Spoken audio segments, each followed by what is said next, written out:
मी कसं आहे की मी राजकारण हे व्यवसायासाठी करत नाही आणि व्यवसायात मी कधी राजकारण आणत नाही. गेल्या 30 वर्षामध्ये तुम्ही इतक्या सर्व गोष्टी करत असताना असं कधी तुम्हाला आयुष्यामध्ये एखादा असा पॉइंट येतो की खूप काही असं डाऊन वाटलं बा आता मला? नाही, फ्रस्ट्रेशन मला कधीच येत नाही, ऑनेस्टली सांगतो. म्हणजे अजूनपर्यंत अशी वेळ आली नाही. मी नेहमी पॉझिटिव्ह असतो, सतत काम करत असतो. माझ्या करिअरची सुरुवात खरं तर एक इंजिनिअरिंगचा लेक्चर म्हणून झाली, पण मला कधीही जॉबमध्ये किंवा लेक्चरशिपमध्ये इंटरेस्ट नव्हता. काहीतरी आपण चांगलं काम करायचं आणि युवांना रोजगार द्यायचा. आज माझ्याकडे जवळपास 550 ते 600 एम्प्लॉईज आहे आणि मला त्यातच आनंद आहे की इतक्या लोकांना, इतक्या युवांना आपण किंवा इतक्या घरांना आपण एक सपोर्ट करतो.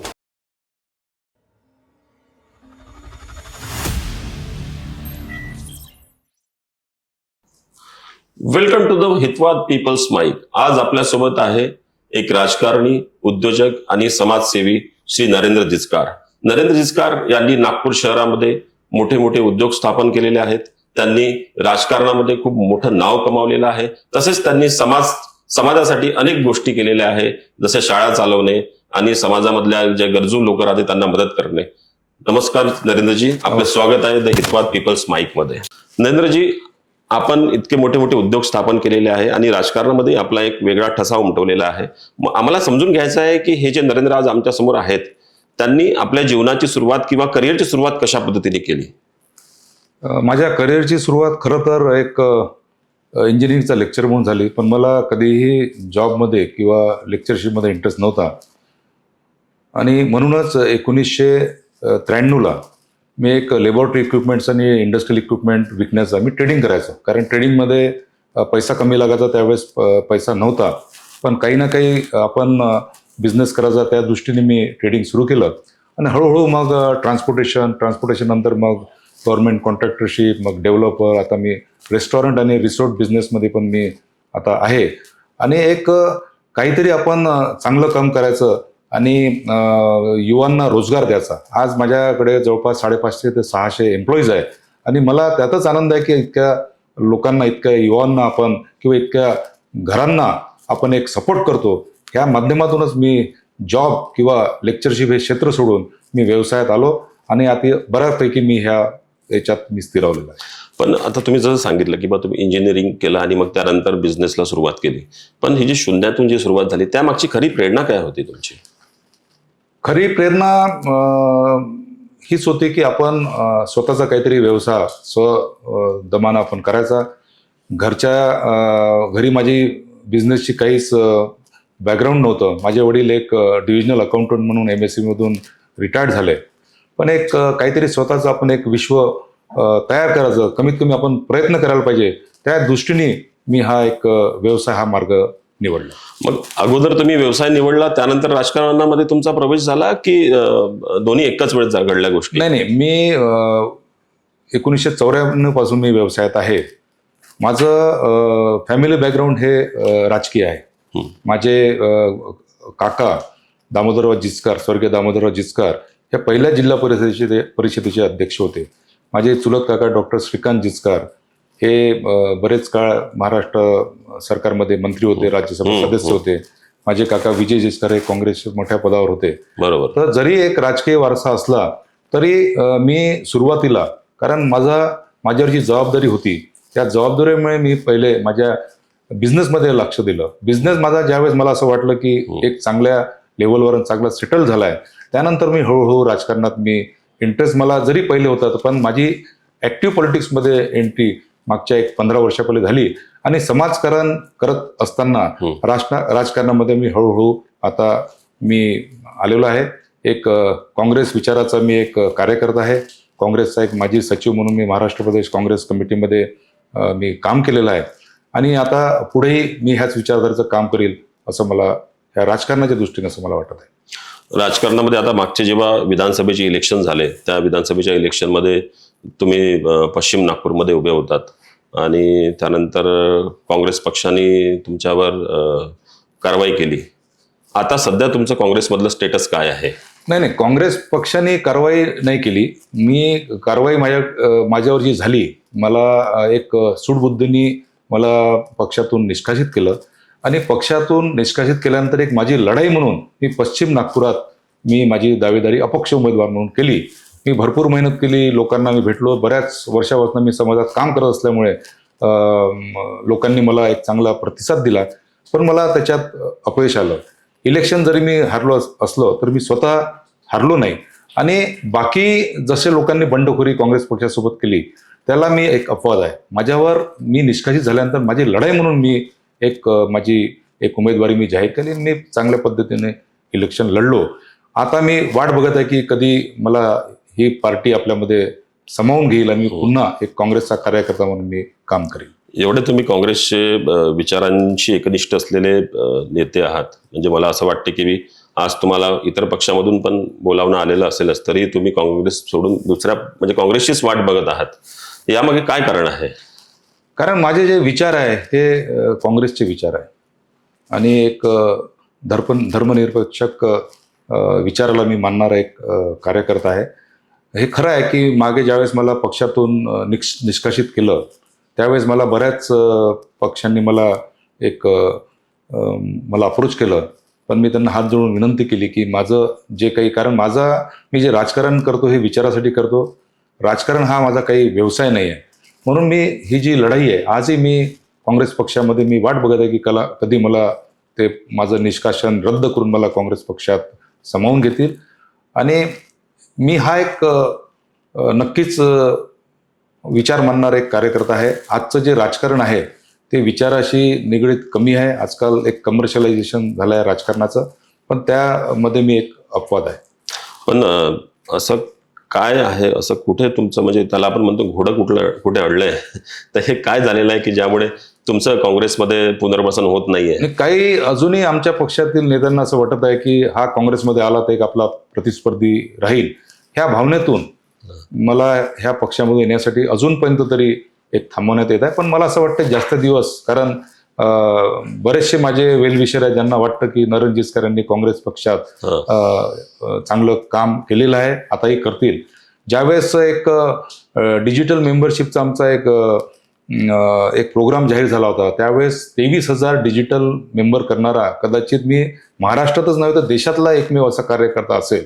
आणि काँग्रेस विचाराचे मी वेगवेगळे कार्यक्रम मागील 5-7 वर्षापासून करत असतो. संविधान जागर सारखा एक कार्यक्रम मी दरवर्षी करतो.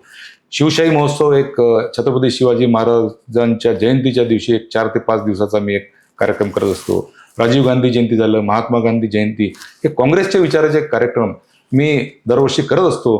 त्यामुळे काँग्रेसमध्ये काही अपवाद असलेले नेते सोडून बरेचसे असे नेते आहे की त्यांना असं वाटतं की नरेंद्र जिचकार यांना काँग्रेस पक्षात परत सन्मानाने घेतलं पाहिजे. म्हणजे जरी पक्षात नसले तरी तुम्ही काँग्रेसचं काम सध्या करत आहे? मी काँग्रेस विचाराचं मी काम आजही करत आहे आणि याच्या पुढे करत राहील. पुढली निवडणूक लढणार का आपण विधानसभेची? मी याच्या पहिले आपल्याला म्हटलं की मी जरी निवडणूक हारलो पण मी अजून हारलो नाही. मी चांगल्या संधीची मी वाट निश्चित बघत आहे. बरं सर, आता राजकारणानंतर आपण थोडा बिझनेसकडे येऊ. तुम्ही जसं सांगितलं की तुम्ही आज बिझनेसमध्ये खूप मोठा एक त्याला म्हणतील आपण एम्पायर उभं केलेलं आहे स्वतःचं. तुमचे कोणते कोणते बिझनेसेस आहेत जे सध्या चांगलं काम करत आहे? मी आता माझं एक अंजनी एक्झॉटिका, एक माझं एक 330 फ्लॅटचं एक टाउनशिप आता एक हँडओव्हर स्टेजला आलेलं आहे. दुसरं माझं प्रोजेक्ट एक मिहानमध्ये सुरू होत आहे. ते देखील जवळपास एक 11 लाख स्क्वेअर फीट कन्स्ट्रक्शनचं प्रोजेक्ट आहे आणि अतिशय प्रेस्टिजियस आणि एक लॅव्हिश असं एक अपार्टमेंट टाउनशिप तिथं आम्ही करत आहे मिहानमध्ये. अच्छा. याच्याशिवाय मी माझ्या रेस्टॉरंट F&B बिझनेसमध्ये आहे. नागपूरला माझं जुलै 7 आणि ह्या नावाने एक कॅफे आहे लॉ कॉलेज स्क्वेअरला. पुण्याला एक विशालनगर वाकडला एक 6,000 स्क्वेअर फीटमध्ये मोठं फाईन डाईन रेस्टॉरंट मी केलेलं आहे. आता एक 4 ते 5 महिन्यात माझं अलिझंजा गेटला वन वेदा म्हणून एक रिसोर्ट, एक 5 स्टार रिसोर्ट, जवळपास 48 कॉटेजेस मी तिथं करत आहे. एक अतिशय चांगला प्रोजेक्ट मी आणि माझ्या कंपनीने अंबाझरी गार्डन जे MTDC कडनं डेव्हलप करण्यासाठी घेतलेला होता. अतिशय सुंदर आणि खूप ॲम्बिशियस प्रोजेक्ट होता. पण काही समाजकंटकांनी म्हणा किंवा एक पॉलिटिकल ज्यांना असं वाटत होतं की हा प्रोजेक्ट केल्यामुळे कदाचित हा खूप मोठा होईल, याचं नाव होईल, म्हणून एक पॉलिटिकल त्याच्यामध्ये इंटरफरन्स आल्यामुळे तो थांबला आहे. पण मला अजूनही खात्री आहे की तो प्रोजेक्ट होईल. अतिशय एक चांगलं नागपूरचं वैभव असणारा हा प्रोजेक्ट राहणार आहे, ज्याच्यात थीम गार्डन आम्ही करणार आहे. डॉक्टर बाबासाहेब आंबेडकर एक सांस्कृतिक भवन तिथे अतिशय चांगल्या पद्धतीने आम्ही साकारणार आहे. एम्फी थिएटर्स तिथं आहे, एक्झिबिशन हॉल्स राहतील. आज थोडा न्यायालयात हा प्रलंबित आहे, पण अतिशय चांगला प्रोजेक्ट मी हा साकार करेल असं मला वाटत आहे.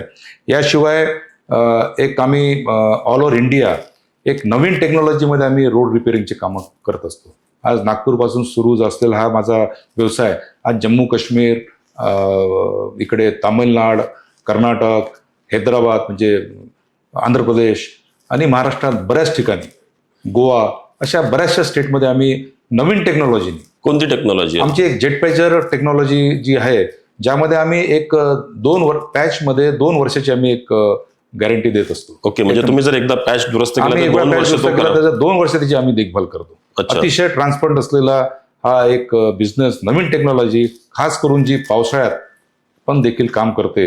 आणि एक मायक्रो सर्फेसिंग, याच्यात एक अच्छा. 3 ते 5 mm ची एक लेअर रोडवर टाकण्यात येते, जेणेकरून त्या रोडची जी लाईफ आहे ती अच्छा. जवळपास 10 ते 15 वर्षांनी वाढते. अशा न्यू टेक्नॉलॉजीमध्ये आम्ही रोड मेंटेनन्सचे ऑल ओव्हर इंडिया मग रोड रिपेअरचं काम यामध्ये रोड कन्स्ट्रक्शन पण या पद्धतीने होते की फक्त road repairing? Road repair, maintenance, crack filling. कुठली टेक्नॉलॉजी आहे, कोणत्या जेट देशात? पॅचर टेक्नॉलॉजी आहे. कुठून? ही जेट पॅचर टेक्नॉलॉजी ही न्यूझीलंड मधनं मागवली आहे. झाली आहे आणि ऑल ओव्हर वर्ल्ड मध्ये आजच्या तारखेला पॅचेस रिपेअरिंगसाठी ही नंबर 1 टेक्नॉलॉजी मानण्यात येते. आज बऱ्याच देशात ही टेक्नॉलॉजी वापरण्यात येत आहे आणि मी तुम्हाला 2013 पासून भारतामध्ये टेक्नॉलॉजी मी आणली आणि मी इथं बऱ्यापैकी जवळपास 8 ते 10 स्टेटमध्ये मी काम करत आहे. इतकं तुमचं बिझनेसचं वास्ट नेटवर्क आहे. म्हणजे अगोदर तुम्ही बिल्डर होते, त्यानंतर तुम्ही रेस्टॉरंटचे ओनर झाले, आता तुम्ही रोडची रिपेअरिंग करतायत. म्हणजे असं आता, आणि त्यानंतर आता काय तिकडे रिसॉर्ट पण सुरू होत आहे. म्हणजे असं 3-4 गोष्टी आता झाल्या. आता चौथी गोष्ट काय अशी तुम्हाला वाटते की ती करायला पाहिजे अजून काय या व्यतिरिक्त? नाही, मी तुम्हाला निश्चितपणे सांगतो की जे माझे व्यवसाय आहे त्या व्यवसायामध्ये खास करून माझा जो जुलै 7 नावाने जो कॅफे आणि रेस्टॉरंट आहे तो पूर्ण देशभरात मी करणार आहे. कारण माझी जी टीम आहे, आम्हाला अतिशय चांगल्या पद्धतीनं रिस्पॉन्स पुण्याला मिळाला. आम्ही एक आता जस्ट बांद्रा वेस्टमध्ये एक जागा फायनल केली, तिथे आता आमचं लवकरच काम सुरू होणार आहे. तर जिथं जिथं खास करून F&B बिझनेस, हैदराबाद झालं, बेंगलोर झालं, अशा ज्या ए क्लास सिटी ज्या देशभरात आहे, दिल्ली झालं, तर अशा ठिकाणी हे जुलै 7 एक चेन ऑफ रेस्टॉरंट आम्ही सुरू करत आहे. माझं पहिलं जे रिसॉर्ट आहे हे आता अलिझंदा गेटला ह्या सीझनमध्ये त्याचं इनॉग्रेशन होईल आणि मला त्याच्यात चांगला रिस्पॉन्स मिळाला तर मी कदाचित कानाकेसरी किंवा पेंचमध्ये पण करील. मी नेहमी हा व्यवसाय हा पॉझिटिव्ह माइंड आणि वाढवण्याच्या दृष्टीने करतो, जेणेकरून व्यवसायाच्या माध्यमातून युवकांना किंवा लोकांना कसा आपल्याला रोजगार देता येईल हे मी देखील याच्यामध्ये मी प्रयत्न करत असतो. बिझनेस मी निश्चितपणे प्रॉफिट कमवण्यासाठी करतो, पण फक्त प्रॉफिट कमवण्यासाठी मी बिझनेस करत नाही. त्या बिझनेसमधून किती लोकांना रोजगार निर्मिती होऊ शकते हा देखील एक माझा अँगल, हा सोशल अँगल माझा एक महत्त्वाचा असतो. आणि मागील 2-3 वर्षात मी एक रोजगार मेळावे पण मी युवकांमध्ये मला काम करण्यात जास्त इंटरेस्ट आहे. पॉलिटिकल याच्यामध्ये रोजगार निर्मिती आणि युवकांना कुठे कसा आपल्याला रोजगार मिळवून देता येईल असे मी एक युवासाठी रोजगार मेळावा पण करत असतो. आणि बिझनेसचा पण माझा जो मॉडेल असतो त्यामध्ये युवक जास्तीत जास्त कशा पद्धतीनं त्यामध्ये आपल्याला त्यांना रोजगार देता येईल हा निश्चितपणे हा एक माझा उद्देश असतो. असे वेगवेगळे 3-4 प्रकारचे बिझनेस झाले तुमचे. यामध्ये म्हणजे लोकांना, सर्वसामान्य माणसाला एक प्रश्न असा पडतो की यामध्ये सर्वात जास्त प्रॉफिट कोणत्या बिझनेसला आहे किंवा सर्वात जास्त चॅलेंजेस कोणत्या बिझनेसमध्ये आहे? नाही, नेहमी चॅलेंजेस तर सगळ्या बिझनेसमध्ये असतोच.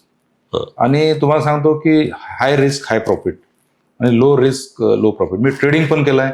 ट्रेडिंगमध्ये कम्पॅरेटिव्हली प्रॉफिट कमी असतो पण रिस्क पण कमी असते. पण हे जे इन्व्हेस्टमेंट बेस्ड बिझनेस आहे, खास करून डेव्हलपरचा जो बिझनेस आहे हा अतिशय रिस्की बिझनेस आहे. कारण यामध्ये बरेचसे फॅक्टर्स इन्व्हॉल्व असतात. आज तुम्ही बरीचशी कॉम्पिटिशन यामध्ये आहे. आज तुम्ही जो रेट आज तुम्ही कोट केला, कदाचित तो वर्षभरात तो रेट वाढलेला असतो. त्या मात्रेत लोकांचं पेईंग कॅपॅसिटी वाढत नसते. तर प्रत्येक बिझनेसमध्ये चॅलेंजेस आहे. प्रत्येक बिझनेसमध्ये तुम्हाला कुठे लो मार्जिन आहे, कुठे हाय मार्जिन आहे. पण जिथं हाय रिस्क आहे तिथं हाय मार्जिन आहे. बरोबर. म्हणजे जिथं प्रॉफिट जास्त असतो तिथं रिस्क पण जास्त असतं असं मला वाटतं. तुम्ही इतके मोठे डेव्हलपर आहे, तुमचा व्यवसाय खूप मोठा आहे आणि मला वाटतं किती 11 लाख कोटी 1 लाख कोटी किती मध्ये म्हटलं 11,000 कोटीमध्ये काहीतरी मिहान लाख प्रोजेक्ट ना किती? मिहानचा माझा पहिला प्रोजेक्ट 4 एकरमध्ये. नाही आता किती? आता हा जो आहे 11 लाख स्क्वेअर फीटचं बांधकाम आहे. 11 लाख स्क्वेअर हा फीटचं म्हणजे बांधकाम, जवळपास हा 1000 कोटीचा बिझनेस राहील. 1,000 कोटीचा बिझनेस तुम्ही करत आहे. पण सर्वसामान्य माणूस जो एक घर घेतो त्याला हे प्रश्न असतात की मग त्यांनी कोणत्या कोणत्या गोष्टी पाहिल्या पाहिजे की मला घर घ्यायचं आहे तर त्यांनी कोणत्या गोष्टींकडे, समजा एखादा अपार्टमेंट आहे नवीन झालेलं, तिथलं मला एक फ्लॅट घ्यायचा आहे, तर त्यांनी कोणत्या गोष्टींचा विचार करून तो त्या फ्लॅट घेतला पाहिजे त्यांनी?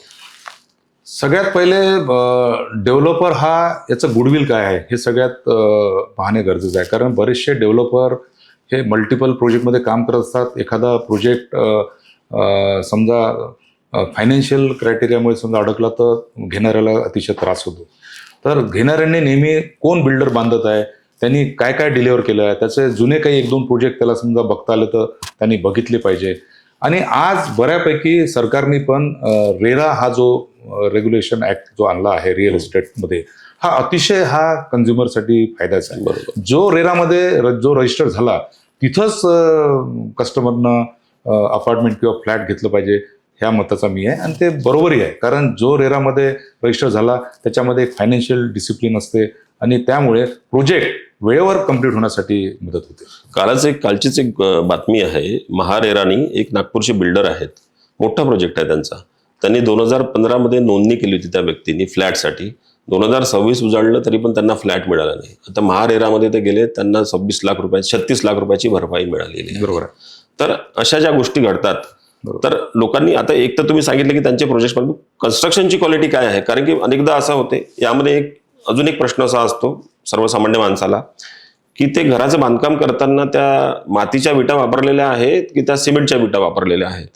यांनी खरोखर काही म्हणजे राहणाऱ्याला काही फरक पडतो का? असं लोक सांगतात की त्या घराचं तापमान जर समजा तिथे मातीच्या विटा वापरलेल्या असतील तर त्या 2 डिग्रीनी टेम्परेचर कमी असते. तर ही गोष्ट कितपत खरी आहे? ही गोष्ट खरी आहे. मातीच्या विटा ज्या क्ले ब्रिक्स आहेत त्याने टेम्परेचर कंट्रोल होण्यास मदत होते.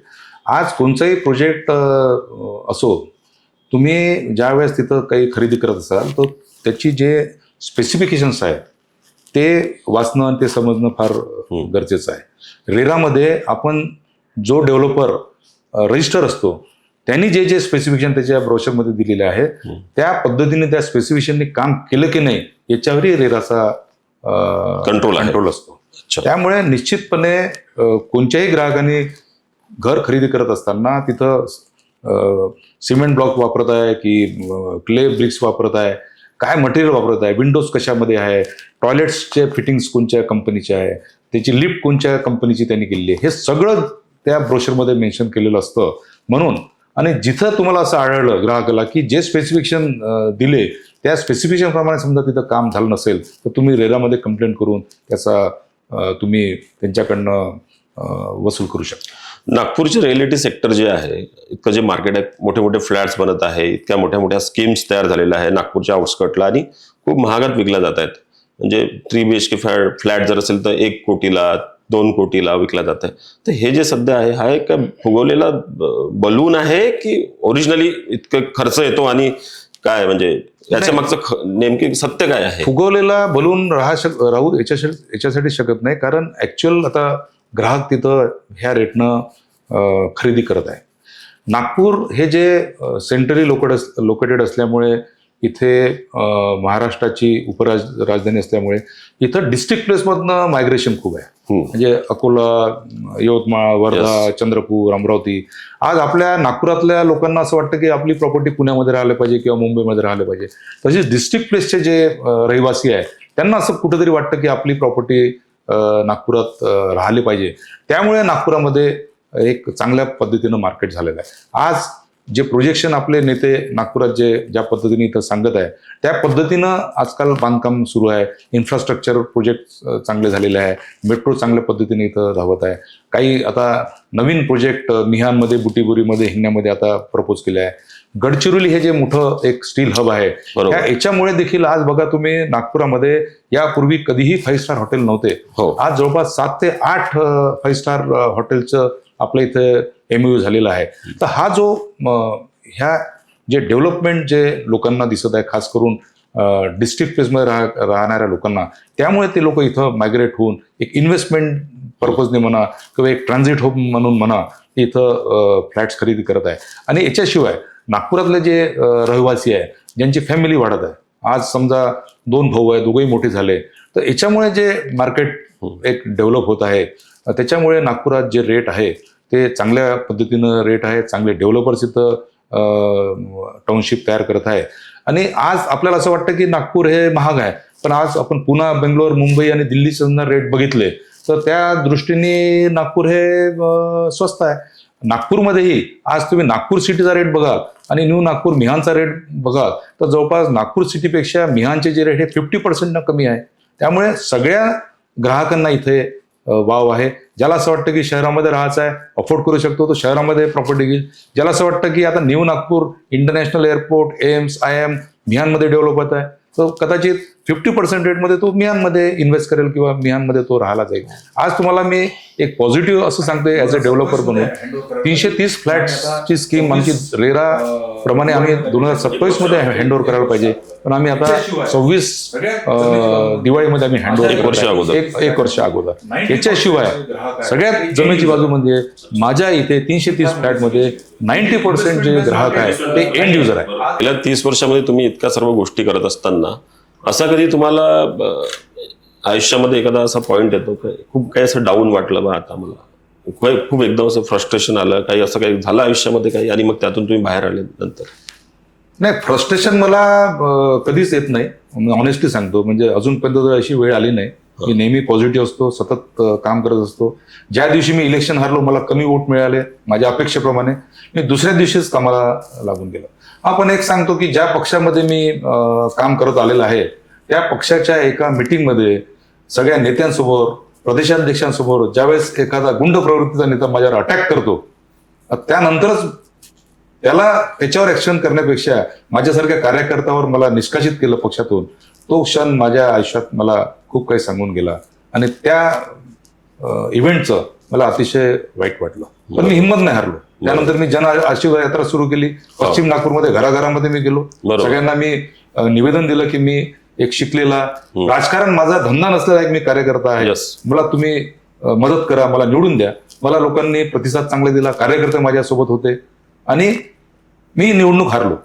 पण निवडणूक जरी हारलं असेल पण मी अजून हारलो नाही, मी सतत लढत राहील. नाही, खूप छान सर. आपण एक रिअल इस्टेट आणि राजकारण या दोन्ही गोष्टी आहेत, त्यापैकी त्या आणि दोघांमध्ये पॉवर आहे.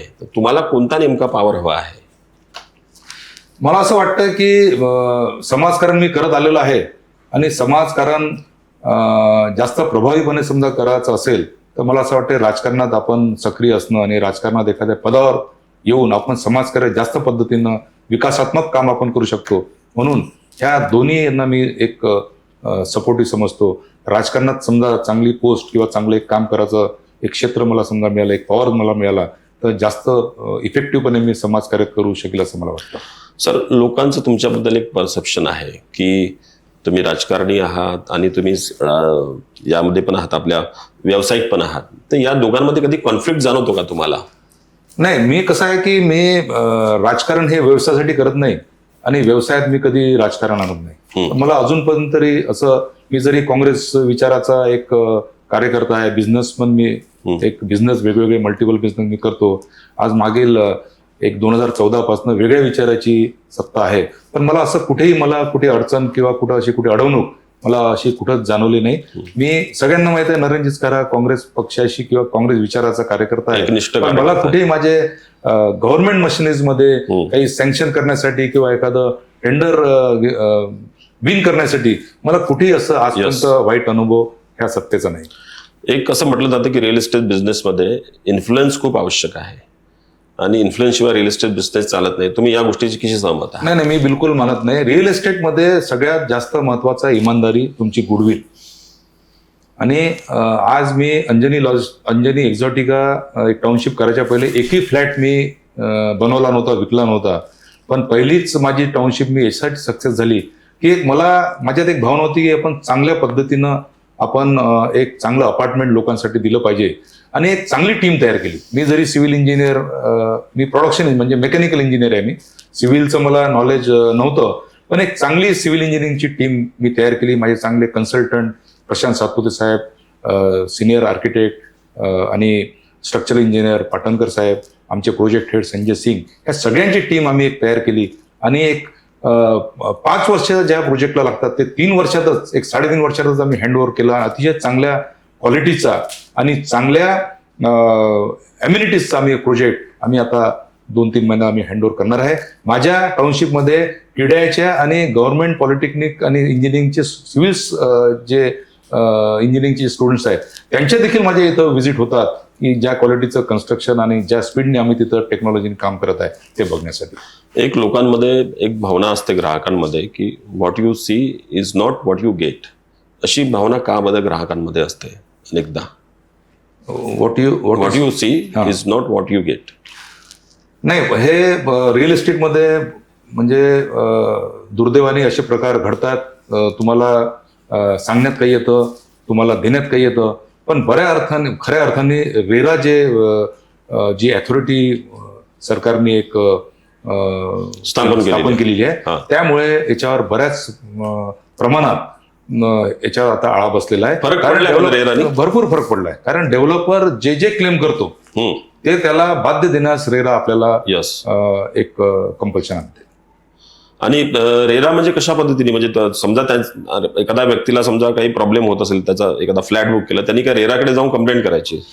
ज्या डेव्हलपरने ग्राहकाला जे कमिटमेंट केलंय, म्हणजे ते कमिटमेंट त्या साईज बद्दल असो, ते कमिटमेंट त्या स्पेसिफिकेशन बद्दल असो, मटेरियल बद्दल असो, किंवा ज्या टाइमलाईन मध्ये त्याला हँडओव्हर करण्याची जी वेळ असेल, याच्या विपरीत काही झालं तर रेरामध्ये तुम्ही कंप्लेंट करून त्याच्यावर तुम्ही फाईन आकारू शकता.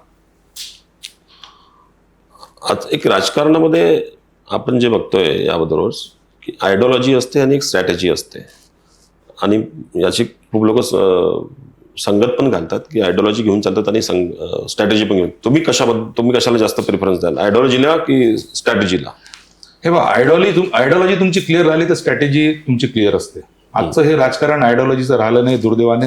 आज आपण बघतो एखादा नेता म्हणजे आज ह्या पक्षात आहे, उद्या दुसऱ्या पक्षात आहे, असे बरेचसे प्रकार मागील 5-7 वर्षात आपण बघत आहे. त्यामुळे आयडिओलॉजिकली समजा आपण क्लिअर राहिलं तर आपण राजकारणामध्ये यशासाठी स्ट्रॅटेजी आपण चांगल्या पद्धतीनं फॉर्म करू शकतो असं मला वाटतं. सर, तुम्ही कधी असं आयुष्यामध्ये काही एखादी गोष्ट कॉम्प्रोमाइज केलेली आहे का की जी तुम्ही आजही पब्लिकली ऍडमिट करणे तुम्हाला कठीण होते? मी खरं सांगतो, फक्त कॅमेरा समोर आहे म्हणून असं नाही, पण मी कधीच कॉम्प्रोमाइज करत नाही. आज इनफॅक्ट माझा कोणताही व्यवसाय असो किंवा माझे कोणचे रिलेशन्स असो किंवा सोशल फील्डमध्ये मी जे काम करत असतो, असं मी कॉम्प्रोमाइज करत नाही. त्यामुळे मला कदाचित त्रास होतो. त्याचं एक साधं उदाहरण सांगतो की 2 वर्षा पहिले आमच्या अध्यक्षांनी एक निरोप पाठवला की तुम्ही असं लिहून द्या की तुम्ही निवडणूक लढणार नाही, आम्ही तुम्हाला पक्षात घेतो. मी समजा कॉम्प्रोमाइज करू शकलो असतो, खोटं बोललं असतं, तुम्ही कदाचित पक्षात राहिलं असतं. पण तुम्ही त्यांना हात जोडून विनंती केली की ज्यावेळेस मला वाटेल मला लढायचं नाही त्यावेळेस मी नाही लढणार, पण असं मी लिहून देऊ शकत नाही. तर बऱ्याच ठिकाणी म्हणजे उदाहरणास्तव तुम्हाला सांगितलं, मी कॉम्प्रोमाइज जनरली करत नाही. त्याचा मला थोडासा एक त्रास देखील होतो आणि फायदाही होतो. ऍक्च्युली तुमचं आतापर्यंत जे काही कन्व्हर्सेशन, मला असं वाटतं तुम्हाला बघून, तुम्ही कोणत्या मूवीचा स्टार आहे तो अँग्री यंग मॅनचा जो अमिताभ बच्चन होता की तो धर्मेंद्र आहे की कोणापासून तुम्ही इन्फ्लुअन्स आहेत की? नाही, मी माझ्या अन्यायाच्या विरोधात लढतो, मी एवढं नक्की. आज मला ज्या पद्धतीनं काँग्रेस विचारासाठी इतकं मी जे काम केलं, त्यानंतर मी तुम्हाला एका मीटिंगमध्ये मला माझ्यावर अटॅक करून मलाच पक्षातून बाहेर केलं, त्याची मी लढाई लढत आहे. आणि त्याच्यातही समजा मी कॉम्प्रोमाइज करू शकलो असतो तर कदाचित ती घटना झाली नसती. आपण चांगल्या पद्धतीने काम करायचं, चांगल्या पद्धतीने बिझनेस करायचा, चांगल्या पद्धतीनं आपल्या आयडिओलॉजीसाठी आपण राजकारण करायचं, राजकारण करून आपण समाजसेवा करायची, ह्या विचाराने प्रेरित होऊन मी आज समाजामध्ये काम करत आहे. सर, एक CSR असतो, CSR आणि समाजसेवा, तर हा काय रिअल इम्पॅक्ट असतो याचा की फक्त इमेज बिल्डिंग? CSR फंड असतो, कंपनी CSR फंड असते, तो काढून लोक सांगतात की आम्ही CSRच्या माध्यमातून या गोष्टी केल्या, त्या गोष्टी. खरोखर याचा रिअली इम्पॅक्ट होतो की फक्त इमेज बिल्डिंगसाठी या कंपनीज नाही, वापरतात? याचा इम्पॅक्ट होतोच. कारण CSR एक चांगल्या पद्धतीचं एक पॉलिसी आहे, जेणेकरून एखाद्या इंडस्ट्रीला, एखाद्या उद्योजकाला जो प्रॉफिट झाला त्यातला काही एक कॉर्पोरेट सोशल रिस्पॉन्सिबिलिटी म्हणून जी त्या माध्यमातून कदाचित हे जे सोशल वर्कर जे NGOs आहे, जे फायनान्शियली वीक असतात, त्यांना एक काम करण्यासाठी एक चांगला सपोर्ट मिळतो. मी माझं एक बहुजन विचार म्हणजे एक माझं NGO आहे, त्यामध्ये कोणतेही CSR फंड मी वापरत नाही. माझा जो फंड मला असं वाटतं की स्वतःच्या पैशातून आपण काही पैसा हा समाजासाठी आपण खर्च केला पाहिजे, ह्या भावनेतून मी काम करत आलेलो आहे. आपण अनेकदा बातम्या अशा बघतो किंवा आपलं एक ऑब्झर्वेशन असते की शहराचा जो काही विकास केला जातो, म्हणजे एखादा नवीन प्रोजेक्ट आणला जातो पर्टिक्युलर एरियामध्ये, शहराच्या त्या भागामध्ये, मग तिथल्या जागेचे रेट्स वाढतात आणि त्या माध्यमातून बिल्डर्सला फायदा होतो किंवा बिल्डर्सच्या मागे अनेकदा राजकारणी जे पॉलिटिशियन्स असतात त्यांना फायदा होतो. तर तुमचं काय ऑब्झर्वेशन आहे की शहराचा जी काही ग्रोथ आहे त्याच्या मागे खरा इन्फ्लुअन्स जो आहे तो बिल्डर्सचा आहे की सिव्हिक ऑथॉरिटीजचा आहे? नाही, असं आहे पॉलिटिशियन आणि सिव्हिक अथॉरिटी यांचा निश्चितपणे रोल असतो. म्हणजे त्याचं इंटेन्शन काही चुकीचं नाही असं मला वाटतं. एखादा प्रोजेक्ट समजा बुटीबोरीमध्ये येत असेल किंवा एखादा प्रोजेक्ट समजा मिहानमध्ये येत असेल, नागपुरात किंवा कोणत्याही क्षेत्रामध्ये प्रोजेक्ट आणा असेल, त्याला जागा लागणार आहे, तर निश्चितपणे ज्या एरियामध्ये तो प्रोजेक्ट लागला तिथले भाव वाढतात आणि तिथं एक रिअल एस्टेटची व्हॅल्यू वाढते. त्यामुळे जोपर्यंत असे प्रोजेक्ट येणार नाही तोपर्यंत रिअल एस्टेट मार्केट ग्रो होणार नाही. आणि रिअल एस्टेट मार्केट हे खऱ्या अर्थानं जवळपास 200 ते 250 उद्योग रिअल एस्टेट मार्केटवर अवलंबून आहे. म्हणजे रिअल एस्टेट वाढलं तर 200-250 हे जे लहान उद्योग असतात किंवा जो रोजगार असतो तो वाढतो. त्यामुळे सिव्हिक हे म्हणा किंवा पॉलिटिशियन म्हणा, यांनी आणलेले प्रोजेक्ट याचा निश्चितपणे शहराच्या डेव्हलपमेंटवर फायदा होतो हे मानणार. बरोबर.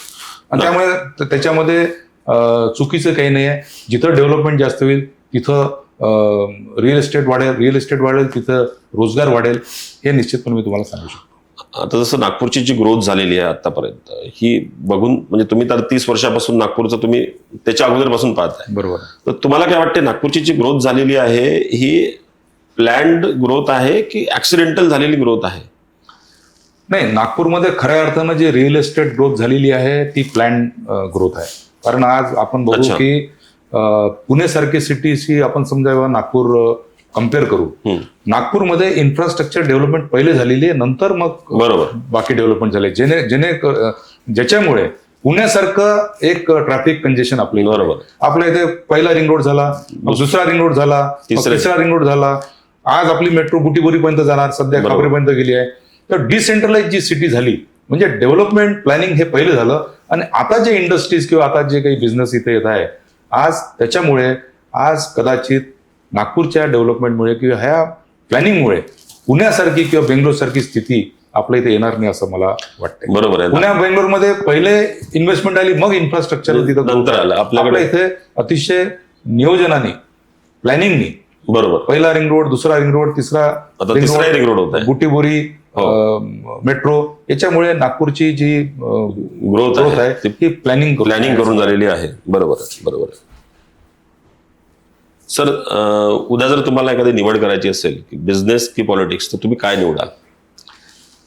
हे बघा, बिझनेस की पॉलिटिक्स मी तुम्हाला सांगतो, निश्चितपणे सायमल्टेनियसली मी दोन्ही करत आहे आणि दोन्ही मी करू शकतो. म्हणजे आज थोडासा आज ज्या स्टेजवर मी बिझनेस करत आहे, माझ्याकडे टीम चांगली आहे, जेणेकरून माझा बिझनेस वाढवत असतानाही मी राजकारणामध्ये काम करू शकतो.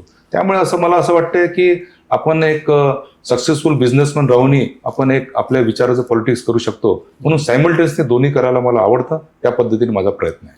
आपलं जे बिझनेसचं जे क्षेत्र आहे, स्पेशली जे रिअल एस्टेट आहे, त्याबद्दल पुष्कळ काही बोललं जात आहे ऑफ द रेकॉर्ड. पण मला एक सांगा की यामध्ये करप्शन, म्हणजे प्रोजेक्ट सँक्शन करण्यापासून ते पूर्ण होईपर्यंत, हँडेड ओव्हर करण्यापर्यंत करप्शन आपण थांबवू शकतो का?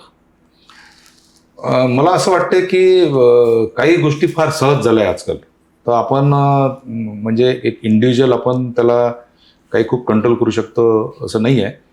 पण याच्यामुळे खूप काम वाढतं असंही मला वाटत नाही. अच्छा. आज रिअल इस्टेटमध्ये आम्ही जेव्हा सँक्शन करतो किंवा फ्लोर राईज आम्हाला जेव्हा त्याची गरज असते तर आम्हाला डिपार्टमेंटकडनं मदत पण होते. आणि डिपार्टमेंट किंवा सँक्शनिंग अथॉरिटीच्या मदतीशिवाय किंवा सपोर्टशिवाय आपण कोणताही प्रोजेक्ट उभे करणं हे थोडंसं कठीण जातं. आणि मला असं वाटतं बाकी गोष्टी त्यामध्ये फार गौण असतात. सर, तुमच्याबद्दल लोकांना काय वाटतं की चुकीचं असं काहीतरी आहे आणि तुम्ही काय अशी गोष्ट आहे की जी लोकांना सांगू शकत नाही, असं काही आहे का? नाही, माझ्याबद्दल चुकीचं कोणी बोलत असेल तर तुम्ही मला सांगू शकता. मला तर अजूनपर्यंत असं कोणी बोललं नाही आणि नाही, आपल्याला अनेकदा वाटतं ना, प्रत्येक माणसाला असं वाटतं. माझं एवढं आहे की मी काहीतरी चुकीचा समज आहे, गैरसमज आहे लोकांचा, असं आहे की चुकीचा समज एक म्हणजे असं मला कोणी सांगत नाही. पण मी माझा एक बिझनेस करत असताना, राजकारण काँग्रेस विचाराचं करत असताना माझे बऱ्याच वेगवेगळ्या पार्टीमध्ये माझे चांगले मित्र आहे, माझे भाऊ आहे. बरोबर. तर मी कधीही ते डिनाय नाही करत. यस. आज एखाद्या नेत्याचं समजा माझे चांगले वैयक्तिक किंवा कौटुंबिक पारिवारिक संबंध असतील तर मी कधीही माझ्या राजकारणामध्ये त्याला मी आडवं येऊ देत नाही किंवा त्याचा मी कधी डिनाय करत नाही. त्याच्यामुळे लोकांना म्हणजे काही माझ्याबद्दल गैरसमज असतील, पण माझी जी आयडिओलॉजी आहे त्या आयडिओलॉजी प्रमाणे मी माझ्या पॉलिटिक्समध्ये माझं काम करत असतो आणि नातेसंबंधी मी जोपासत असतो. त्याचा कदाचित मला थोडा त्रास होतो. सर, सक्सेस जर डिफाईन करायचं झालं तर तुम्ही कशाला महत्व द्याल? मनी, पॉवर की लिगसी? मला असं वाटतंय मनी, पॉवर, लिगसीपेक्षा सक्सेस हे म्हणजे आज मला आजपर्यंत असं वाटत नाही की मी सक्सेसफुल आहे. अच्छा. याच्यातच माझं सक्सेस. स्वप्न मोठं आहे तुमचं? हा, माझं स्वप्न मोठं आहे. मला असं वाटतं कोणताही प्रोजेक्ट करत असताना हा प्रोजेक्ट मी कसा मल्टिप्लाय करू शकतो. त्यामुळे आज मी स्वतःला सक्सेसफुल बिझनेसमन अजूनपर्यंत तरी मानत नाही. अजून मला असं वाटतं भरपूर नाही, म्हणजे तुमच्याकडून जे ऐकलंय की नागपूरचा एक मुलगा जिथे तुमचे इतके बिझनेस सुरू झालेले आहे आणि तुम्ही पूर्ण भारतामध्ये तुमचं नेटवर्क तुम्हाला पसरवायचं आहे, वेगवेगळे तुमचे जर तुम्ही कॅफेस सांगितलं, खूप मोठी स्वप्न आहेत तुमची. तर आम्ही पुढे आता गेल्या म्हणजे नेक्स्ट 10 वर्ष म्हणजे 2036ला जर आम्ही नरेंद्र जिचकार यांना पाहिलं तर ते तुम्हाला काय वाटतं, ते कुठे राहतील? कुठे राहतील माझ्या हातात नाही आहे, पण निश्चितपणे खूप चांगल्या जागेवर राहतील यासाठी माझा प्रयत्न आहे. डॉक्टर श्रीकांत जिचकार माझे काका होते, माझे आयडियल होते माझे. ते नेहमी म्हणायचे की स्वप्न मोठे बघा आणि अपयशाला कधी घाबरू नका. बरोबर. अपयशाला जो घाबरतो तो कधीच काही मोठं करू शकत नाही. त्यामुळे मी यश येव अपयश येव असं नाही की मला अपयश आलं नाही. मी 2011-12 मध्ये 3 रेस्टॉरंट सुरू केले होते आणि बऱ्याच लॉसमध्ये मी गेलो होतो. अच्छा. आज मला 10 वर्षानंतर वाटलं की आपण पुन्हा रेस्टॉरंट सुरू करायला पाहिजे. आज माझे दोन्ही रेस्टॉरंट अतिशय सक्सेसफुली चालत आहे आणि काही वर्षात कदाचित तुम्हाला वेगवेगळ्या सिटीजमध्ये जुले 7च्या नावाने वेगवेगळे रेस्टॉरंट दिसतील. पण आज आपण पुढे काय होणार आहे याच्याबद्दल सांगू शकत नाही. पण प्रयत्न माझे असे आहे की प्रत्येक क्षेत्रामध्ये आपण चांगल्या पद्धतीनं आपण काम केलं पाहिजे. निश्चितपणे त्या पद्धतीने मी काम करत आहे. रेस्टॉरंट तुम्ही सुरू केलेलं आहे तर तुमची सर्वात फेवरेट डिश कोणती आहे? मी खरं तर सावजी प्रेमी आहे. अच्छा. तर मला मटण खूप आवडतात. अच्छा. आणि माझ्या पुण्याच्या रेस्टॉरंटमध्ये ते जरी पॅन एशियन रेस्टॉरंट असलं तरी माझ्या पसंतीच्या काही डिश आम्ही एक विकली मेनू मध्ये आम्ही टाकत असतो. मटनचे खूर, ते सावजी. जबरदस्त. वा. खूप छान वाटलं नरेंद्रजी आपल्याशी चर्चा करून. खूप खूप धन्यवाद. Thank you so much. Thank you very much मला बोलवल्याबद्दल आणि माझ्याबद्दल जाणून घेण्याबद्दल धन्यवाद.